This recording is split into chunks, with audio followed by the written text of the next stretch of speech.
Well, hello, my friend. I'm your host, Conny Graf. Thank you so much for allowing me back into your ears. So, what if I told you there was a natural blueprint inside of you that can help and guide you to find the best approach for everything? From organizing your space to setting big goals to creating habits and also for getting clarity on your finances. It's about getting to know yourself better and understanding how you operate. And the key to this lies in our dominant element. What am I talking about when I say dominant element? Well, the elements I talk about are the ancient archetypes. They are fire, earth, air, and water. And these elements or archetype represent different strengths, tendencies, and even challenges in how we approach everything, from organizing our space to handling our finances. And while we're a mix of all four elements, each of us has a dominant element or a dominant archetype that profoundly shapes how we function in our everyday life. The crux is, of course, we're often not aware of it. Plus, our upbringing and our social environment might have taught us that it's not okay to operate how we want to. And as a result, we bend ourselves like a pretzel to fit in. That's what happened to me. More about that later. When you start understanding your dominant element and your dominant energy, your archetype, you can use it to your advantage, of course. You stop fighting against yourself, against what feels unnatural, and start working with your dominant element, with your inner strength, right? With yourself, not against yourself. So let me introduce you to those elements: fire, earth, air, and water. So fire types are the go-getters, full of passion, energy, and drive. And if you're a fire type, you probably take action quickly and you trust your gut. But sometimes you might burn out or feel frustrated when things don't move as fast as you like. Earth types are steady and dependable, on the other hand. If this is you, you like structure and routine, and you're great at sticking with things until they're done. But you may find change very uncomfortable, or you may resist flexibility. Air types are the dreamers and thinkers. Those people thrive on ideas and creativity, and they adapt quickly to new situations. However, they might struggle with staying grounded or following through on their ideas. And lastly, water types, they're intuitive and empathetic. They're deeply connected to their emotions and relationships, which makes them great at understanding others. On the flip side, they might find it hard to stay motivated or deal with procrastination when things feel overwhelming. And if you're curious which element you are, and maybe you have an idea already after hearing these four types, I created a quiz, and I'll tell you more about it at the end. But also, if you're new around here and a new listener to my podcast, you might be thinking, Connie, this sounds pretty woo-woo for someone who talks about finances. And yes, you're right. Welcome to my cosmos. My approach blends both worlds. I call it spreadsheets and stars, the practical and the mystical, the numbers and the ancient wisdom, the woo-woo. Because the truth is, how you handle your money is deeply connected to how you're naturally wired. So stick with me, because this gets even more interesting. This isn't just a concept rooted in ancient traditions and astrology. It's also something the renowned psychologist Carl Jung has studied in his work. Jung recognized that these four archetypes are connected to the way people perceive and interact with the world. And he gave these four elements different names, but in the end, it's the same. So the fire type he calls intuition type. Those are future-oriented, vision, and possibility. The keywords are future-oriented, vision, and possibility. The earth types Jung called sensation types. The keywords are grounded, present, and practical. The air types he called thinking types, with the keywords analytical, logical, abstract. And the water types he called feeling type, with keywords emotional, values, and relational. So not only are the four dominant elements a powerful self-discovery tool, they're also grounded in psychological theory. Jung used these archetypes to help people understand themselves and the world around them.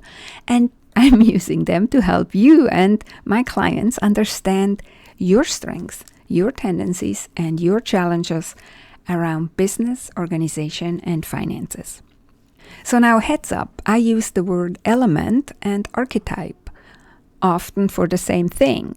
So you hear me switch between the two of them throughout this episode, or also when you hear me talk about it on social media or in blog posts. Now let's make it a bit more practical so you understand how this can help you. Let's look at an example how each archetype approaches finances. We look at the high road, meaning their strength. We're looking at the low road, meaning their weaknesses. So let's start with fire types. If you're a fire type, you tackle financial issues with head-first and enthusiastic energy. When money is tight or when the cash flow dips, you act quickly. Maybe firing off a bunch of sales offers or cutting expenses fast without much thinking. You love the momentum of immediate action, and you're great at making bold moves. That is the high road, but there is a cost to it. So let's look at the low road. The flip side is you can jump into solutions without taking time to analyze the numbers or to see the big pictures. You may cut expenses that you later realize, oops, I really needed those tools. Your motivation fizzles if things get slow or complicated, and unfinished spreadsheets or unreviewed budgets pile up the minute it's not exciting anymore. Now let's look at the earth type. If you are an earth type, you want solid ground. You deal with money stress by building detailed spreadsheets, planning out every single scenario, and creating a step-by-step budget. Your gift is really in creating order and consistency. Nothing escapes your attention. And that's the high road. But now let's look at the low road. Your downfall and your downfall. You can spend so much time perfecting your financial plan or getting into every single little detail, right, that you delay actually making financial decisions. You might freeze up if you can't be absolutely sure, and so you don't make a decision, and you might miss windows of opportunities. Now let's look at air types. For air types, finances are an intellectual puzzle. You get a rush from brainstorming creative ways to boost revenue or finding clever new tools to track spending. You're always looking for new approaches, whether it's a funny new app or different pricing structure or another what-if scenario. That can be a good thing. It is the high road. But now let's look at the low road.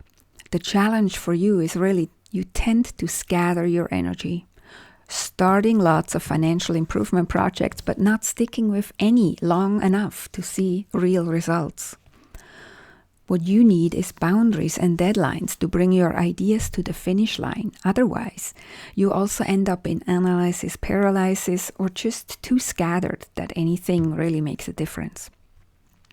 Now lastly, if you're a water type, money is never just about the numbers. It's about feelings, trust, and security. You're attuned to the emotional undercurrents, how financial stress impacts your team, your family, and even yourself. And when things get tough financially, you might focus first on calming your own anxiety or the ones around you, which is really a good thing for making better decisions. That's the high road. Now let's look at the low road. For you, it's really easy to get stuck in worry or stuck in soothing anxiety and nerves. You often avoid looking at accounts or numbers. Or you hold on to financial habits and expenses that just feel safe to you, even when they're not helping you move forward at all. So those are the 4 different archetypes or elements.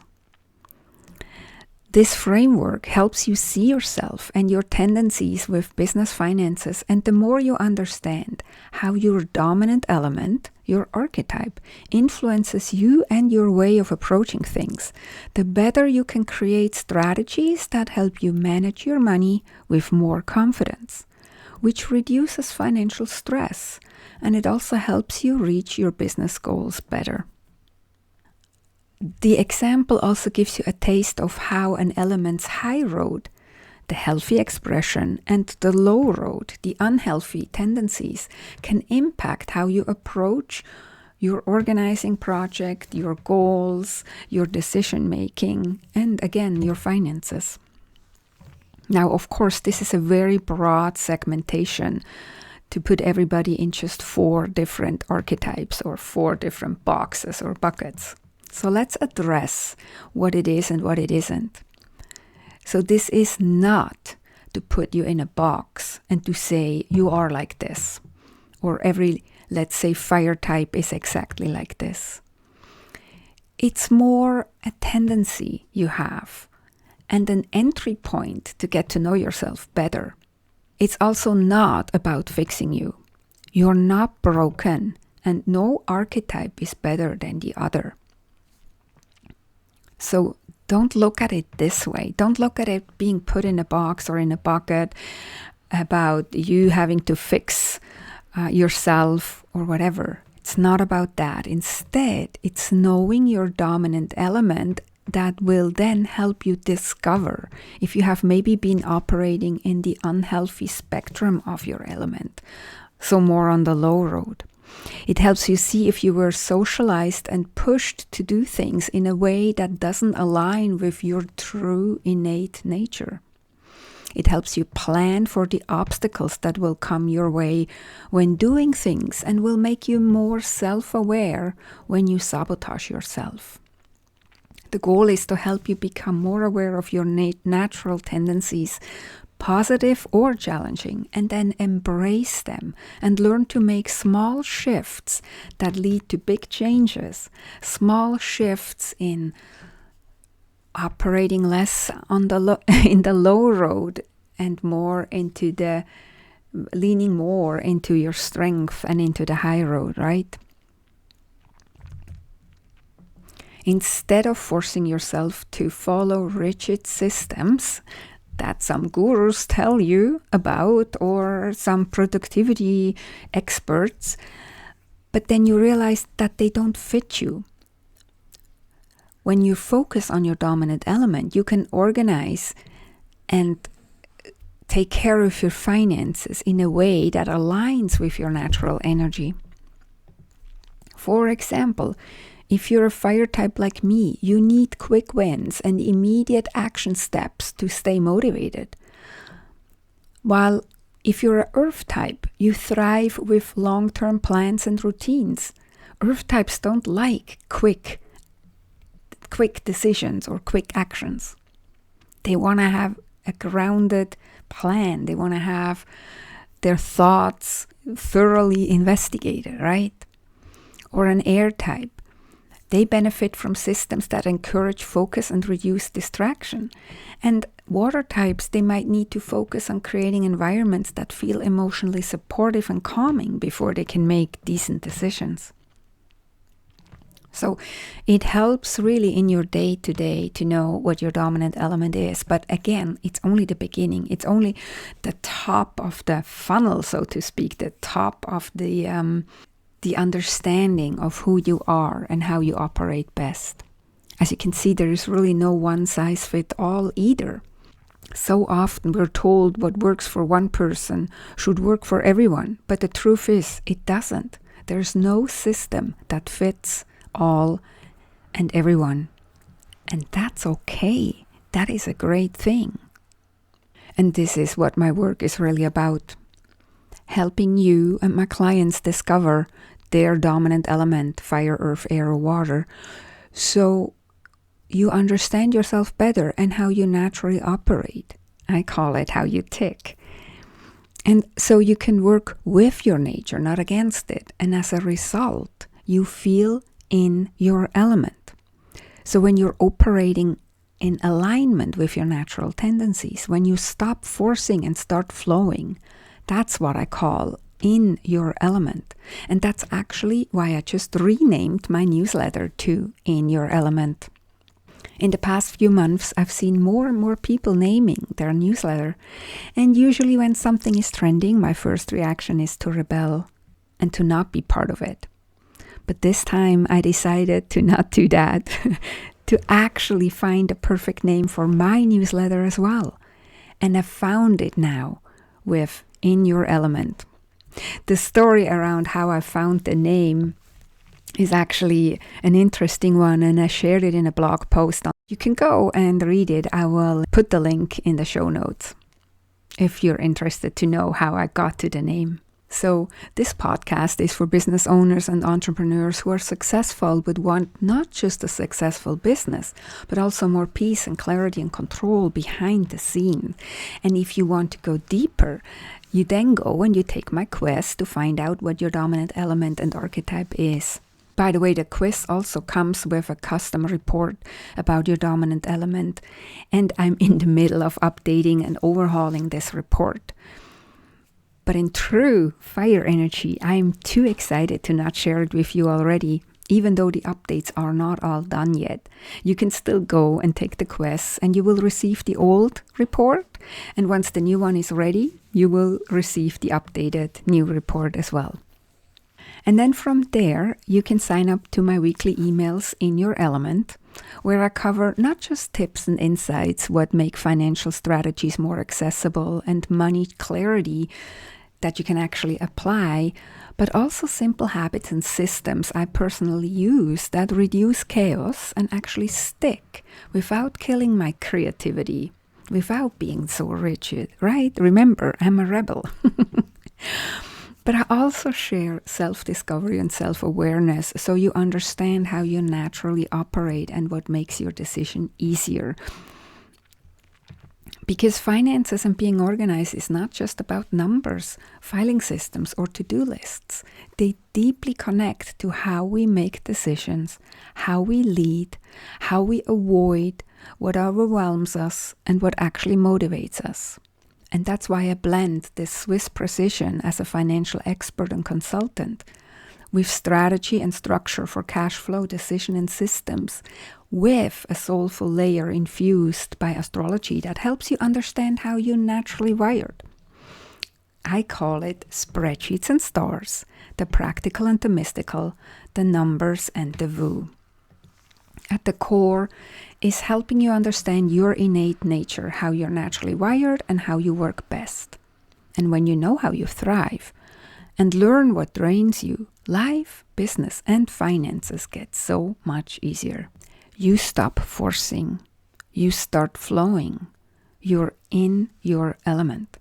And from my own experience, the more I dive into this work myself, the more I understand myself and work with my strengths, instead of forcing myself to do the things the way they supposedly are done, the more clarity I get myself and the more joy and peace I feel while working in and for my business. My innate dominant element, as I said before, is fire, but I have been socialized to operate like an earth type. That's how I was raised by my parents and by my environment growing up in proper Switzerland. While I'm grateful having those skills now to act and to show up grounded, structured, organized, the price I paid for it was that my innate fire personality and strength have been repressed. First by my environment and then later by myself out of habit. And because of that, my fire type can show up on the low road if I'm not careful. I will make a separate episode about this, that if you suppress your innate dominant element, how it then often shows up and sabotages you on the low road. But for now, that's it, my friend. That's it for this week. Thank you for listening all the way to the end and for being a supporter of the podcast. If you want to take the quiz, the link is in the show notes. If you want to sign up for my weekly newsletter, In Your Element, that link is also in the show notes. Have a beautiful and amazing week. Talk to you next time. Take good care and be safe. Bye for now.